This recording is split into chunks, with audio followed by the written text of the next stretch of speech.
All right, one more mock draft. We're getting there. Only a couple mock drafts left for team-centric 7-round mocks. Today, it's going to be the Green Bay Packers, my least favorite team in the world growing up. But we're here. We're going to talk about it because they got a ton of picks. They're picking 23rd, 54th, 87th, 3 of the top 100, 124, 159, 198, 237, and the last, their only comp pick coming in at 250. Cody Carpentier here with the Draft Ranking Show every single day at 7 a.m. Eastern Time. Appreciate y'all that tap in, tune in every single day.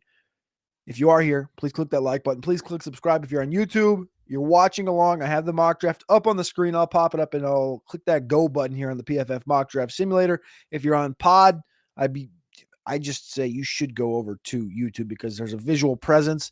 That's not only my mug, but you can also follow along pick by pick with where we're going here. So appreciate y'all tapping in here. Green Bay Packers 7-round team mock draft. Here we go, baby. Almost 3 weeks into the 2025 NFL draft in Green Bush. I'm not going to be there. I'm going to Tampa Bush because Tampa is considerably better than Green Bay, and it's also considerably cheaper actually for Airbnbs and for hosting events like draft and casting shows from the beach, where Green Bay doesn't have a beach. So anyway, let's get after this thing. Green Bay pick 23. If you look at what the Green Bay Packers have done this offseason so far, they added Aaron Banks from the San Francisco 49ers, plugged him in currently at left guard. They plugged in McCole Hardman in the receiving room. McCole Hardman, who's been with Kansas City, splashed with the Jets, back to Kansas City the last couple of years in the receiver room.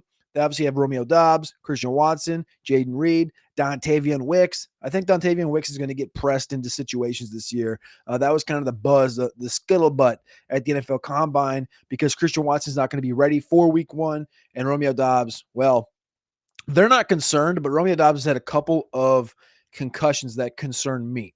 They do have Marshawn Lloyd behind Josh Jacobs. Marshawn Lloyd from USC last year is a guy that a lot of expectations, not much came to fruition. Emmanuel Wilson's behind him, good runner. They probably had a runner at some point late in this draft, but definitely not at the top end. So other spots on defense, they had Nate Hobbs. Nate Hobbs, actually one of my favorite nickelbacks playing for the Raiders the last couple of years. Very underrated. When I was doing the cornerback rankings over at Player Profiler the last couple of years, Nate Hobbs has been consistently into the top 40 across the sport at the overall cornerback position, not just a nickel, because that obviously wouldn't make sense. But overall, he was always consistently inside the top 40, sometimes inside the top 15. So that's Nate Hobbs on the defensive side of the ball. That's really the only defender that they've added over the course of the last free agency this year. The Green Bay Packers, not massive spenders generally. Some of the spots I'm looking for them, though, I mentioned it, wide receiver. I think you continue to look on the offensive side of the ball. On the interior, they added Aaron Banks, but like I said, I'm still looking there. Rasheed Walker from Penn State was a 7th-round pick a couple of years ago. He's plugged in right now at left tackle. I think edge, corner, D-line are all spots you can consistently look. But if I had to say like a first-round pick where I would like generally believe they should and will focus, it's probably corner. And I don't think a lot of Packer fans love to hear that because if you go back and look at the history, I once had a tweet of Packer draft history of their selections because it was like you could count. It was like, all right, how many consecutive years did they take a DB in the first round? So if we go back to what was the first year that it happened, it was like 2000 and where are we at here? Clinton Dix, 2014. He was a first-round pick. The next year, they took Demarius Randall in the first round at safety, Quentin Rollins in round 2 at cornerback. The next year, they didn't take one. The following year, Kevin King in round 2, a pick 33 overall, so the first pick in round 2. Josh Jones, safety in round 2 as well. Jair Alexander the following year, round 1. Josh Jackson, cornerback in round 2. The following year, Darnell Savage in round 1 at safety. The following year, nothing. Then in 2021, they take Eric Stokes, who's no longer a Green Bay Packer. They took a DB later in the draft that never panned out. 2022, no DBs in the first couple of rounds. 2023, they don't take one in the first couple of rounds. 2024, they took Javon Bullard in the second. So I feel corner is, when you look at where Jair Alexander is right now, when you look at Eric Stokes and how that didn't pan out, and Kyson Nixon, who's currently slated as a plug-in cornerback for them, He's a better returner than he is a cornerback, but he's a fine corner. It's just not my preference. And the Giant fans always hate on me because I say Paulson Adebo is not good and he's average at best. And they're like, Paulson Adebo does not suck. And I was like, well, Paulson Adebo is not great. And it's the same with Casey Nixon. It's like he's not great. He's just not. He's like average, but he's a better returner than he is a cornerback. So anyway, 5 minutes of rambling to start this thing out. What these damn Packers, man. We got to get after it. Malachi Starks from Georgia goes to pick 22. You're not going to get a lot of conversation out of me from all these picks because we have to get in and out in under 10 minutes. So we're going to make these picks. We're going to scream through it, and then we're going to recap it at the end, hopefully. All right, so pick 23 is here. We're on the clock. Luther Burden's top of the food chain. He's available right here. Trey Amos from Mississippi, Ole Miss. Maxwell Hairston, speed burner from Kentucky.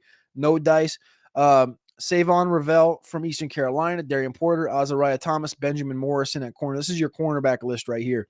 I'm going to go ahead and take Trey Amos. He's gotten a lot of conversation of late. He's not a twitchy burner at corner, but he's a very technical corner that had a really good pre-draft process. He had a good pro day just last week. I think you're going to see that name pop up into the back end of the first round. I also think the Packers are in prime trade down consideration if a team's looking to get into the first round and potentially make some noise. So I'm going to go Trey Amos here at pick 23.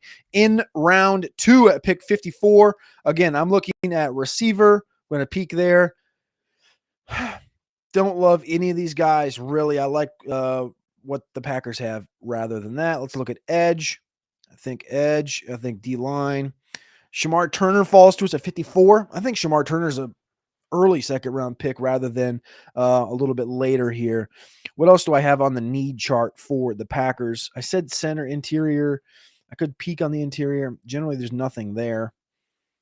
There's literally nothing there on the interior in the offense. It's Jared Wilson and Tate Ratledge.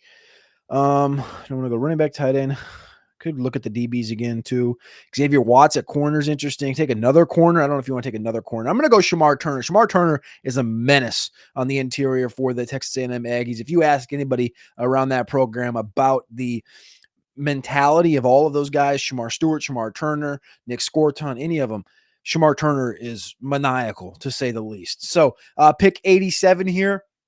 The name that pops off the top of the screen, if you guys have tapped into any of my shows, you know I love RJ Harvey. RJ Harvey, 5'10", 5'11", 206 pounds, 440, quads like this, bigger than a pizza pan, a 16-inch pie from Pizza Hut. That's RJ Harvey's quads right there, massive. He's going to come in there. He's going to dethrone Marshawn Lloyd. He's going to show him really what big calves are supposed to look like, and he's going to be the backup to Josh Jacobs, and y'all are going to love it up there in Green Bay. Pick 124 in the 4th round here. We're going to go ahead and look on that interior offensive line. We're going to look at tackle. Brandon Crenshaw-Dixon from Florida had a good Shrine Bowl. Johnny Cornelius, interesting. I like Seth McLaughlin. I think I might kick the can down to the next round with Seth McLaughlin here. Let's look on the defensive line. No, D-line. Look at edge. D-line, look at edge. Savion Jones is also available here in the 4th round at pick 22 overall. On the edge right now for the Packers, they have Rashawn Gary as their left D end. Kingsley Enagbare from South Carolina a couple of years ago at outside linebacker or right D end, I guess you'd say. I think they could use some depth here. Lucas Van Ness is there, but I think you could add a piece here in Savion Jones. Savion Jones, very slept on edge rusher because that defense is known for Harold Perkins, who's been banged up the last couple of years, and he's a sack agent. Savion Jones has been very quiet and a good Senior Bowl, pick 124. We got to get scooting, so I'm not going to talk about a lot of these picks. I'm going to go ahead and look at receiver right here at pick 159 in the 5th round. I love Kyle Williams. Isaac Tesla, to me, is a quintessential Green Bay Packer pick, 4'3" at 6'2", 213 pounds. His family's maniacal, very good athlete, played in the SEC. Again, he wasn't a killer from a stat perspective, but he got the job done at pick 159. When you do look at the Green Bay Packers, what do they have right now at the quarterback position? Jordan Love, Malik Willis, Sean Clifford. I think they're happy at the quarterback position, so we're not going to look there. They're happy at the tight end position. We're not going to look there, but we are going to look back on that offensive line. The offensive line where we just came from, we were looking – I kicked the can too far down the road on our guy Seth McLaughlin, but what I do like, I like Jake Majors from Texas, and I do like Jackson Slater from Sac State. I think Jackson Slater will be there later. Holland Pierce also, maybe the guy we take at 250 is available. I'm going to take Jake Majors, one of the top 2 centers in this class. Not a great center class, but we are in round 6, pick 198 overall. Let's take Jake Majors from Texas. Pick 237. We got 2 selections left. They're running tight on time, so we're going to skin through here. We're going to take a wide receiver because I want one and because we probably need one. Let's go ahead, scroll down. No, I don't. We just took, sorry, my bad. Mind meld. Just took Isaac Tesla. We're not going to go that direction. Let's look at safety here. RJ Mickens, Malachi Moore. Malachi Moore's pro day is actually going to come up this next week. So Malachi Moore, we're going to get to see his pro day at Alabama. I think people are going to get rejuvenated into the Malachi Moore conversation. A guy that at one time was looked at in much better windows than he is right now. Evan Williams is playing DB right now. Next, Xavier McKinney, who the Packers just paid from the Giants last year.